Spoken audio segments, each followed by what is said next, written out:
Bismillahirrahmanirrahim. Alhamdulillah wassalatu wassalamu ala Rasulillah sallallahu alaihi wasallam. Amma ba'd. Jawaban dari pertanyaan antum ini berkaitan dengan haji dan umroh backpacker atau mandiri. Maka jawabannya ini memang sudah jadi polemik dari beberapa tahun yang lalu. Kalau haji backpacker atau mandiri, maka jangan dilakukan. Jangan dilakukan. Ya. Jangan dilakukan. Karena ini merupakan amalan ibadah yang tidak resmi, baik dari pemerintah Indonesia maupun pemerintah Saudi, tanpa visa resmi atau tasreh resmi yang sesuai aturan yang telah diperintahkan atau yang telah dibuat oleh pemerintah kedua negara, secara khusus negeri Saudi. Dan ini bagian dari akidah Muslim, adalah kita taat kepada pemerintah selama bukan pelanggaran syariat dan selama aturan tersebut tidak memberikan aturan yang melanggar aturan Allah Subhanahu wa taala, apalagi aturan tersebut memberikan kemaslahatan, memberikan kenyamanan, memberikan kedamaian bagi orang hamba-hamba bagi masyarakat yang ingin melakukan ibadah. Dan ini berdasarkan ayat Allah Subhanahu wa taala, ya ayyuhalladzina amanu atti'ullaha wa atti'ur rasulah wa ulil amri minkum. Nah, maka oleh karena itu kalau haji dengan backpacker jangan dilakukan hal itu. Nah, dan kita sudah bahas bahwasanya di Talib Ahad bahwasanya haji mabrur atau umroh mabrur adalah sebagaimana dijelaskan dalam secara bahasa dan secara syariat, namanya haji mabrur yaitu dan umroh mabrur yaitu haji dan umroh yang tidak ada dalam pelanggaran aturan syariat. Dari antara aturan syariat yang Allah wajibkan bagi kita semua, taat kepada penguasa. Nah, penguasa muslim. Apalagi aturan tersebut tidak ada pelanggaran syariat di dalam aturan tersebut. Maka oleh karena itu jauhi hal ini, jauhi hal tersebut, jangan dilakukan. Naam, karena para ulama menyebutkan bahwasanya siapa yang melakukan hal ini maka hajinya tidak mabrur, sah namun tidak mabrur. Naam ya. Nah, sementara haji mabrur itu adalah haji yang telah ada balasannya, laisa lahu jazaa'un wa hajjul mabrur laisa lahu jazaa'un illal jannah. Nah, taib. Nah, oleh karena itu hindari hal tersebut. Adapun berkaitan dengan umroh backpacker atau mandiri, maka selama kata para aturan, yaitu selama umroh tersebut resmi, tidak ada pelanggaran syariat di dalamnya, tidak ada keaturan hiyal yaitu siasat-siasat yang dilakukan untuk melanggar aturan, baik aturan secara aturan pemerintah secara khusus negeri Saudi dan negeri Indonesia, maka tidak mengapa insya Allah.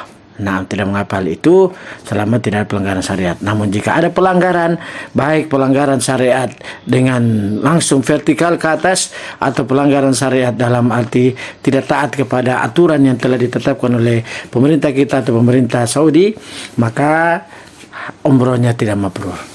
Nah, karena Allah memerintahkan kita, yaitu ya ayyuhalladzina amanu atti'ullaha wa atti'ur rasulah wa ulil amri minkum. Ya.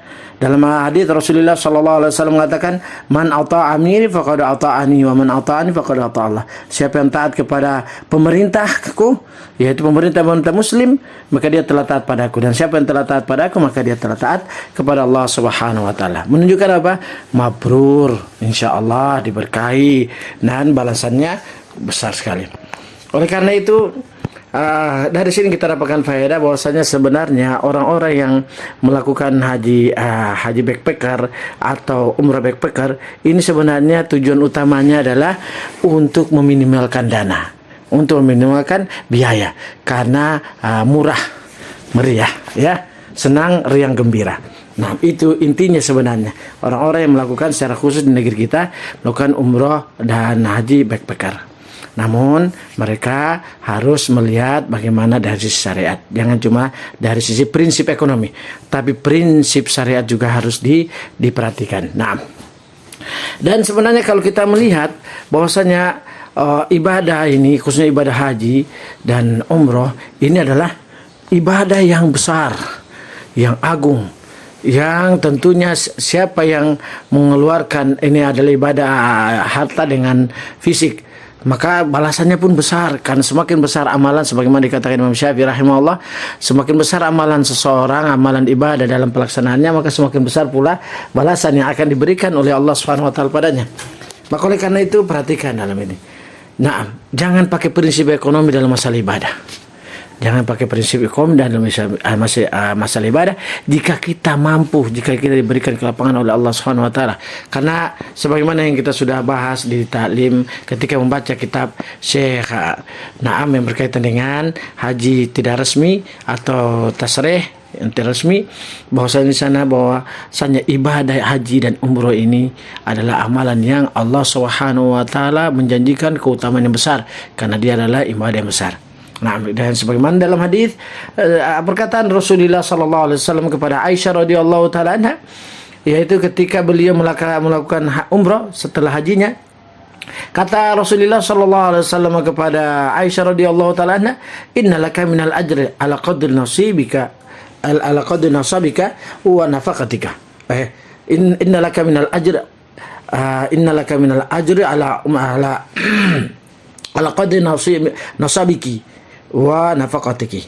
Ya, sesungguhnya kamu wahai Aisyah mendapatkan pahala sesuai kadar kepayahanmu, kelelahanmu, keletihanmu dalam melakukan ibadah umroh ini, dan kadar sesuai dengan kadar pengorbanan biayamu di dalam ibadah umroh ini.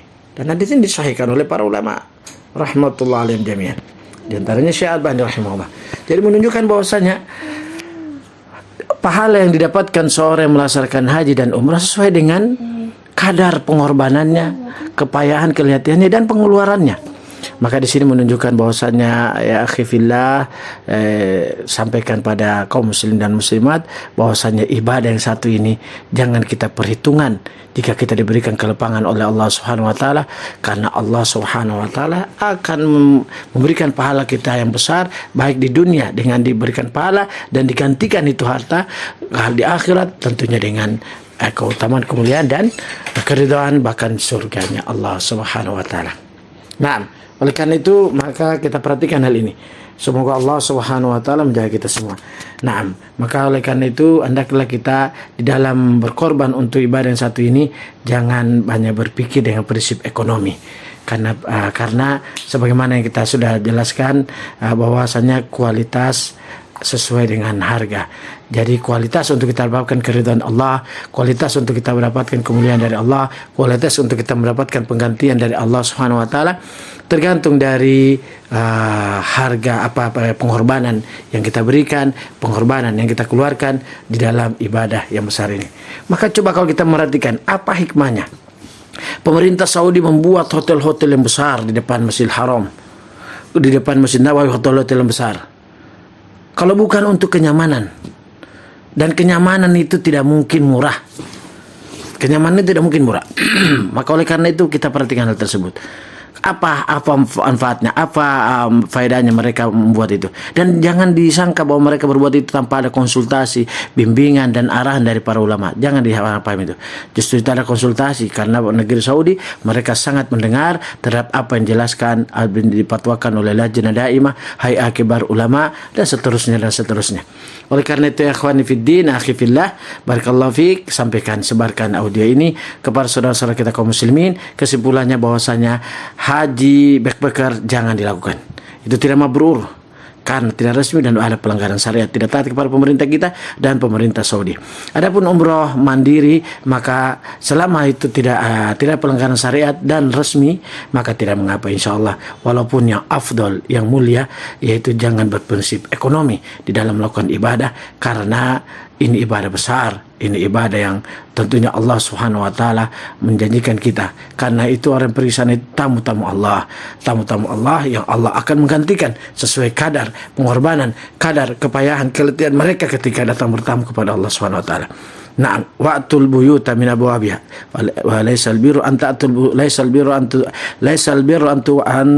buyuta min laysal birra Nah, nah itu sebagaimana Allah Subhanahu wa taala berfirman, bukanlah kebaikan yaitu dengan kamu datang kepada pintu tersebut. Tapi kebaikan itu adalah laisal birra an tuwallu wujuhakum qibala al-masyriq wal maghrib walakinnal birra man ittaqa. Nah, ya itu ayatnya. Afan tadi tempat buyar konsentrasinya, yaitu laisal birra an tuwallu wujuhakum qibala al-masyriq wal maghrib walakinnal birra man ittaqa wa atul buyuta min abwabiha. Naam ya. Ya, bukanlah kebaikan itu kamu palingkan wajahmu ke timur dan ke barat. Akan tetapi yang akan tetapi kebaikan itu adalah yaitu bertakwa. Naam. Wa'atul buyuta min abwabiha. Datanglah pintu rumah itu dari rumah-rumahnya, dari pintu-pintunya. Maka di antara hal tersebut yaitu dengan ini. Nah, jangan pakai prinsip ekonomi selagi kalau Allah lapangkan kita. Kita jangan berpikir hemat jika kita masih diberikan kelapangan oleh Allah Subhanahu wa taala. Karena Allah pasti akan menggantikan hal itu. Pasti Allah akan menggantikan hal itu. Nah, sebagaimana yang kita tahu dari hadis Rasulullah sallallahu alaihi wasallam ya, tabi'ul haji wal umrah fa innahuma yanfa'anil faqr wa yanfa'il adzunub. Naam. Ya, senantiasalah kalian rutin melakukan haji dan umrah. Naam, karena keduanya itu menafikan kemiskinan dan menghapuskan dosa-dosa. Dalam hadis yang lain Rasulullah sallallahu alaihi wasallam mengatakan, al-ghazi fi sabilillah wal haji wal mu'tamir wafdullahi ta'ala da'ahum fa'ajabuhu wa sa'aluhu fa'atahum. Orang yang berperang di jalan Allah dan berhaji dan berumrah adalah tamu-tamu Allah Subhanahu wa taala. Apabila mereka meminta kepada Allah Subhanahu wa taala, maka Allah mengabulkannya, dan berdoa padanya Allah mengabulkannya, dan apabila mereka meminta, maka Allah Subhanahu wa taala memberikan kepada mereka. Hadis ini disahihkan oleh para ulama, di antaranya Syekh Albani rahimahullah taala. Nah, ya. Dalam hadis yang lain Rasulullah sallallahu alaihi wasallam mengatakan, man kharaja hajjan famata kutiba lahu ajrul hajj ila yaumil qiyamah, man kharaja mu'tamiran famata kutiba lahu ajrul mu'tamir ila yaumil qiyamah. Siapa saja yang keluar untuk berhaji kemudian dia mati, maka ditulis pahalanya orang berpahala haji sampai hari kiamat. Dan siapa yang keluar untuk berumrah kemudian dia mati, maka akan ditulis pahalanya na'am, yaitu pahala orang yang berumrah sampai hari kiamat. Dan ini menunjukkan keutamaan kita berkorban untuk tanam. Kita mendapatkan pahala sesuai dengan apa? Kadar pengorbanan kita dan kadar kepada kita.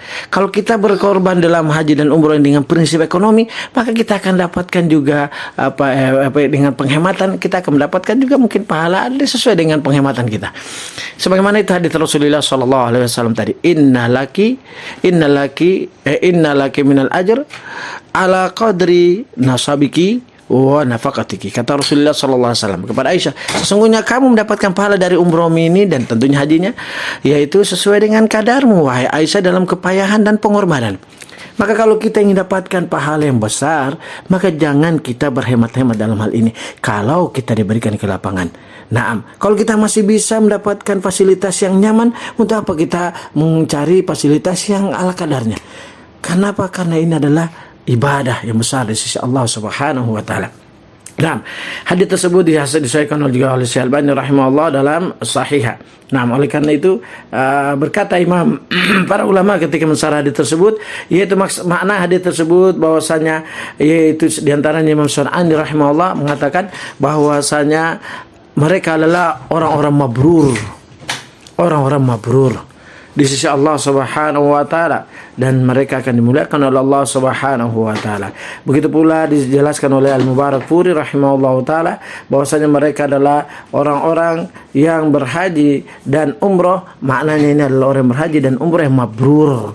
Maknanya Al-Mubarakfuri rahimahullahu taala mengatakan ini makna dalam hadis tersebut, yaitu man kharaja hajan famata kutiba lahu ajrul hajj ila yaumil qiyamah wa man kharaja mu'tamiran famat kutiba lahu ajrul mu'tamir ila yaumil qiyamah. Yaitu maknanya hadis ini adalah orang-orang yang berhaji mabrur dengan orang yang berumrah mabrur, sebagaimana tidak tersamarkan dalam permasalahan kata beliau rahmatullah alaihim jami'an dan para ulama yang lain.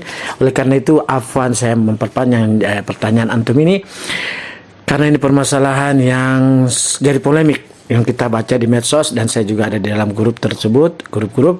Naam, dan itu jawabannya. Kalau haji, hindari hal tersebut. Tapi kalau umroh, selama itu masih resmi, selama itu tidak ada pelanggaran syariat dan aturan pemerintah, maka tidak mengapa insyaallah. Walaupun yang afdol yaitu jangan berhemat, jangan beririt-irit dalam ibadah kepada Allah Subhanahu wa taala yang satu ini kalau kita diberikan ke lapangan. Karena memang Allah Subhanahu wa taala mengatakan, walillahi 'alan nasi hajjul baiti man istata'a ilaihi sabila.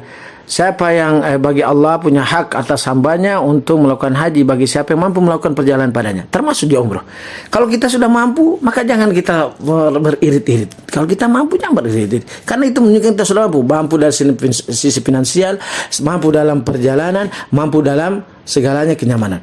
Waman dakhalau kana amina. Sebelum ayat tersebut, siapa yang masuk ke dalam Masjidil Haram maka dia aman. Aman di sini sudah kita masukkan di majelis hombis. Aman di sini adalah aman dari sisi keamanan dan aman dalam sisi kenyamanan, fasilitas, sehingga kita merasakan ketentraman, ketenangan dalam ibadah. Kalau kita perhatikan di Masjidil Haram, bagaimana fasilitas di dalamnya diserahkan, diberikan, di mana-mana ada AC, di mana ada kipas angin. Itu tujuannya untuk nyaman, bukan sekadar aman saja, nyaman. Maka begitu pula ketika kita ingin pergi ke sana, kita butuhkan aman dan juga nyaman. Nyaman diantaranya itu tidak gratis, tidak murah, tapi kalau kita berkorban dengannya, maka kita akan mendapatkan pahala sesuai dengan kadar pengorbanan kita, kadar kepayahan kita, keletihan dan perjuangan dalam mendapatkannya. Dan insya Allah mudah-mudahan yang diberikan ke lapangan didapatkan dua-duanya, pahala dengan kenyamanan, pahala dengan pengorbanan. Nah, semoga Allah memberikan kita semua. Afwan, saya perpanjang jawaban ini karena ini berkali-kali juga saya ditanya.